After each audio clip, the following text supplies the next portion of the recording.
आणि डिझाईन पण थोडीशी वेगळी वाटते.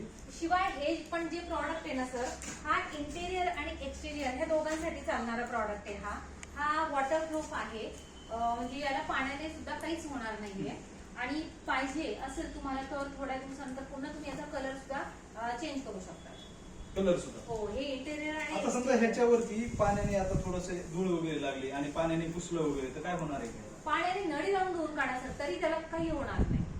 डायरेक्ट पाणी ह्याच्यावर टाकलं तरी काय होणार? काही मी तुम्हाला तेच म्हणते, तुम्ही घराच्या बाहेरच्या साईडला जरी पोर्च मध्ये लावलं, पाऊस पाण्याने जरी ओलं झालं तरी त्याला काही फरक पडणार नाही.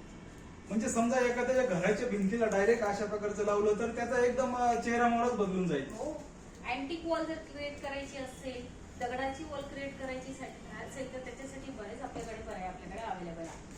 आता ही डिझाईन कोणती, म्हणजे हे 3D डिझाईन आहे का वेगळी काय? 3D मध्येच येणार ते. याला आपण ब्रेड क्रम म्हणतो. याच्यामध्ये बऱ्याचशा याचे कलर जवळजवळ ह्या डिझाईन मध्ये 5 ते 6 कलर अवेलेबल आहेत. ह्या डिझाईन मध्ये 5 ते 6 कलर आपल्याकडे अवेलेबल आहे. अजून आपल्याकडे 2 ते 4 वेगवेगळे डिझाईन्स आहेत, त्याच्यात पण आहेत.